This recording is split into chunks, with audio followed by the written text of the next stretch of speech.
এটুকু বলতে পারি যে এবার বিজেপি সুইপ করবে মানে বিজেপি একেবারে তৃণমূলকে উড়িয়ে দেবে। বিজেপি কেউটে সাপের মতো, এগুলো তো শিশু সুলভ কথা। হ্যাঁ, এগুলো তো মুখে বলতে হবেই, কারণ ও পিসির কোলে বসে রাজনীতি করে।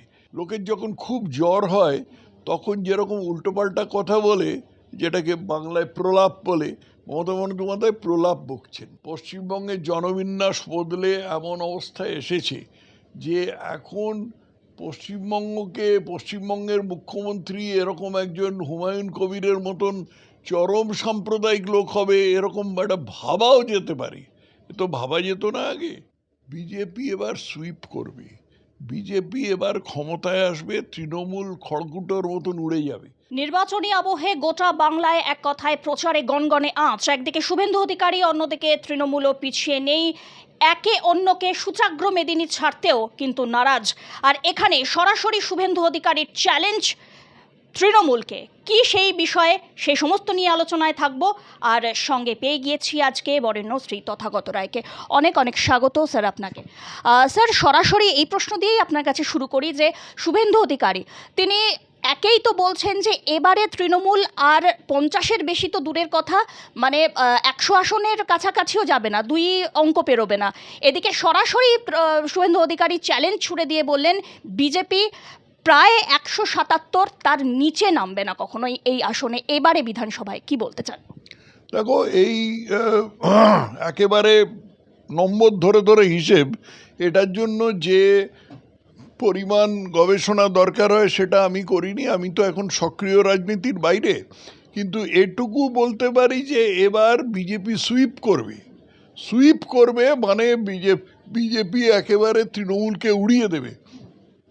যে পরিমাণ ক্ষোভ তৃণমূলের বিরুদ্ধে সঞ্চারিত হয়েছে, সেটা তৃণমূলের প্রচণ্ড দুর্নীতির জন্য, তৃণমূলের ম্যাল অ্যাডমিনিস্ট্রেশন অর্থাৎ প্রশাসনের অভাবের জন্য, মিথ্যে কথা বলার জন্য, আইন শৃঙ্খলা পরিস্থিতির অবনতির জন্য, কর্মসংস্থানে একেবারে বিফল হওয়ার জন্য, এবং সেগুলো ভাতা দিয়ে আটকাবার জন্য, এবং সর্বোপরি এই মুসলমান তোষণের জন্য তৃণমূল যা যা করেছে, তার ফলে যে ক্ষোভ মানুষের মনে সঞ্চারিত হয়েছে, সেই ক্ষোভ আজ এবার ব্যালট বাক্সে প্রতিফলিত হবে। যেটা দেখা দরকার সেটা হচ্ছে মানুষ যাতে ভোট দিতে পারে, সেটা আমার মনে হয় নির্বাচন কমিশন নিশ্চিত করবেন। সেই জন্যই মমতার নির্বাচন কমিশনের ওপর এত রাগ। এদিকে অভিষেক বন্দ্যোপাধ্যায় তিনিও পাল্টা চ্যালেঞ্জ ছুড়েছেন। তিনি বলেছেন এবারে একদম পুরোপুরি সমূলে বিজেপিকে উৎখাত করবে বাংলার মানুষ, 50ও পেরোবে না। কি বলতে চান? অভিষেক বন্দ্যোপাধ্যায় আর কি বলবে?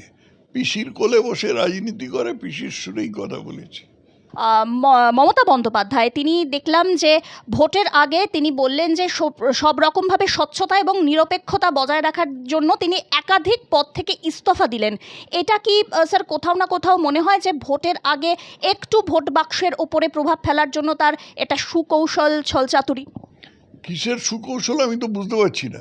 26টা না 27টা পদ থেকে ইস্তফা দিয়েছেন। এছাড়া উনি মুখ্যমন্ত্রীও বটে, পুলিশ মন্ত্রীও বটে, স্বাস্থ্যমন্ত্রীও বটে। স্বাস্থ্যমন্ত্রিত্বের ফরমাতও আমরা দেখতে পেয়েছি আরজি করে, যেখানে চিকিৎসা করাতে গিয়ে 3 জন লোক পরের পর মারা গেল।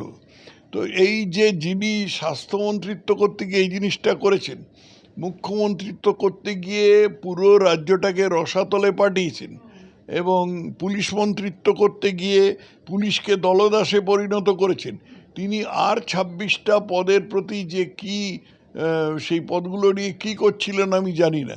অতএব তিনি থাকুন বা পদে থেকে পদত্যাগ করুন, কারোই কিছু এসে যায় না। কেউ জানেই না কি পদে উনি ছিলেন। স্যার, এই যে ভোট আবহে দেখছি জোড়া ফলা, একদিকে আইপ্যাক মামলা আর অন্যদিকে উঠে আসছে যেটা এসআইআর মামলা। আইপ্যাক মামলায় উত্তপ্ত বাক্য বিনিময় কপিল সিব্বলের, এবং সরাসরি একদিকে তিনি মৌলিক অধিকারের কথা বলছেন, ওদিকে সুপ্রিম কোর্ট কিন্তু সরাসরি বলেছে যে মুখ্যমন্ত্রী মমতা বন্দ্যোপাধ্যায় তিনি তদন্তে তো সেখানে গিয়েই ফাইল নিয়ে এসেছেন, এটা তো একটা ফ্যাক্ট। তো এই গোটা বিষয়টাকে কিভাবে দেখছেন? আরও একটু কি রাজ্য এবং মমতা বন্দ্যোপাধ্যায় কোণঠাসা হয়ে পড়লেন সুপ্রিম কোর্টে? কোনটা শুধু বিলক্ষণ হলেন, তবে এটা যেহেতু বিচারাধীন বিষয়, সেই জন্য খুব সবিস্তার মন্তব্য করা উচিত নয়। কিন্তু যেটা আমি সাধারণ বুদ্ধিতে বুঝতে পারি, যে কপিল সিবল টাকা পেয়েছেন, কয়েক কোটি টাকা পেয়েছেন, অতএব সেই উনি পারিশ্রমিক পেয়েছেন বলে পরিশ্রম করছেন। যে কথাগুলো বলছেন সেগুলো তো অর্থহীন কথা, এবং সেই যেটা যে অর্থহীন সেটা সুপ্রিম কোর্টই বলে দিয়েছে। কপিল সিবল বলছেন না, এটা রাজ্য পুলিশকে দেওয়া উচিত ছিল। আরে রাজ্যের যে মুখ্যমন্ত্রীর বিরুদ্ধে, পুলিশ মন্ত্রীর বিরুদ্ধেই যেখানে অভিযোগ, সেখানে সেই রাজ্যের সেই মুখ্যমন্ত্রীর অধীনস্থ পুলিশকে দেওয়া উচিত ছিল। এটা তো শুনলে যে কেউ একটি শিশুও হাসবে। এইটা সুপ্রিম কোর্ট বলেছে।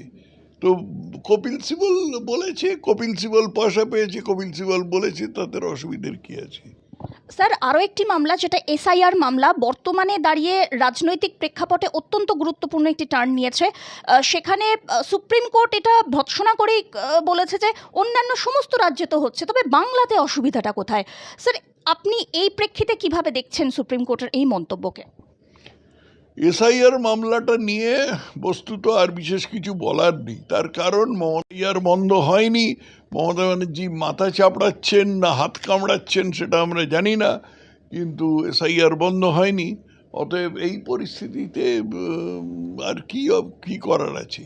এখন দু একটা খুঁটিনাটি নিয়ে উনি টানাটানি করতে পারেন, করুন। অথচ কিন্তু একটা কথা আমায় বলতে হবে, যে সুপ্রিম কোর্টের বিচারপতিরা এখন মমতার সরকারকে সাধারণভাবে কি চোখে দেখছেন, সেটা এ থেকে বোঝা যাচ্ছে। যে চিংড়িঘাটা মোড়ে মেট্রো রেলের কাজের ওই কথাটা আমার মনে এলো, কারণ আমি বহুদিন মেট্রো রেলে কাজ করেছি। চিংড়িঘাটার মোড়ে মেট্রো রেলের কাজে মমতা যে বাধা সৃষ্টি করছিল, যাতে কেন্দ্রীয় সরকারের সুনাম হয়, সেটা যাতে বাধা সৃষ্টি করছিল সেটার বিরুদ্ধে, সেটা সম্বন্ধে অত্যন্ত তির্যক মন্তব্য করেছেন সুপ্রিম কোর্ট। এইসব হওয়ার পরে মমতার পক্ষে সুপ্রিম কোর্টে যাওয়া কঠিন কাজ হবে। স্যার, আমরা বরাবর দেখেছি যে ভোট আবহে বাকযুদ্ধ একটি গুরুত্বপূর্ণ বিষয় হয়ে উঠেছে, নানা রকমের মন্তব্য উঠে আসে, এবং সেক্ষেত্রে মমতা বন্দ্যোপাধ্যায় সরাসরি নরেন্দ্র মোদীকে অনুপ্রবেশকারী হিসাবে আখ্যায়িত করছেন। এদিকে অভিষেক বন্দ্যোপাধ্যায় বলেছেন যে বিজেপি কেউটে সাপের মতো। তো আপনি এই সমস্ত মন্তব্যকে কীভাবে দেখছেন, কিভাবে বিশ্লেষণ করছেন? বিজেপি কেউটে সাপের মতো, এগুলো তো শিশু সুলভ কথা। হ্যাঁ, এগুলো তো মুখে বলতে হবেই, কারণ ও পিসির কোলে বসে রাজনীতি করে। পিসিকে খুশি করতে হবে। পিসি যদি চটে যায় তাহলে অভিষেকও নেই।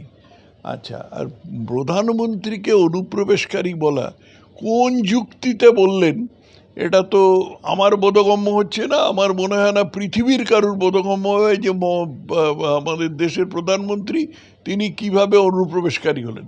তাহলে মমতা কি করছেন? মমতার অ্যাকচুয়ালি মানে অপ্রকৃতিস্থ কথা বলছেন, প্রলাপ বকছেন। লোকের যখন খুব জ্বর হয় তখন যেরকম উল্টোপাল্টা কথা বলে, যেটাকে বাংলায় প্রলাপ বলে, মমতা বন্দ্যোপাধ্যায় প্রলাপ বকছেন।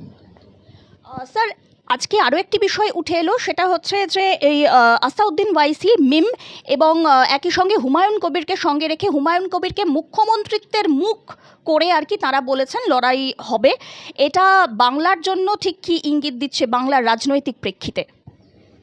ইঙ্গিত খুব খারাপ দিচ্ছে, কারণ তৃণমূল এবং তার আগে সিপিএম এরা বাংলাদেশি অনুপ্রবেশকে উৎসাহ দেওয়ার ফলে, রোহিঙ্গা ঢুকিয়ে দেওয়ার ফলে পশ্চিমবঙ্গের জনবিন্যাস বদলে এমন অবস্থায় এসেছে যে এখন পশ্চিমবঙ্গের মুখ্যমন্ত্রী এরকম একজন হুমায়ুন কবিরের মতন চরম সাম্প্রদায়িক লোক হবে, এরকম একটা ভাবাও যেতে পারে। এ তো ভাবা যেত না আগে, কিন্তু এটা একটা ভাবাও যেতে পারে। এইটা যে পশ্চিমবঙ্গের মানুষের পক্ষে একটা ভয়ানক ভীষণ ভয়ের ব্যাপার, সেটা সকলের বোঝা উচিত। পশ্চিমবঙ্গ রাজ্যটা তৈরি হয়েছিল বাঙালি হিন্দুর বাসভূমি হিসেবে। যদি এটা না হতো তাহলে আমরা সবাই এই কলকাতাটা পাকিস্তানে চলে যেত, আমরা সবাই পাকিস্তানের নাগরিক হতাম এবং তারপরে হিন্দু হবার অপরাধে আমরা সবাই বিতাড়িত হতাম। যারা পূর্ববঙ্গে ছিল, আমারও পূর্বপুরুষের অনেকে আত্মীয় স্বজন তারা পূর্ববঙ্গে ছিলেন, আমাদের আদিনিবাস পূর্ববঙ্গে, তারা সবাই বিতাড়িত হয়েছেন, আমরা সবাই বিতাড়িত হতাম।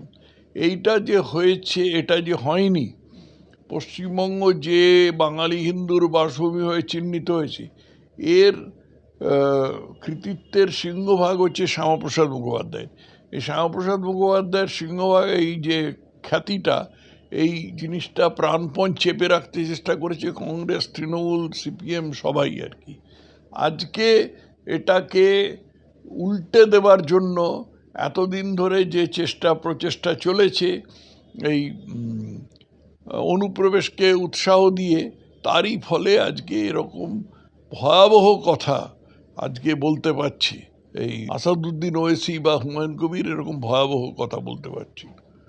ভবানীপুর আসন এই মুহূর্তে দাঁড়িয়ে বাংলার এবারের নির্বাচনে একদম হাই ভোল্টেজ আসন।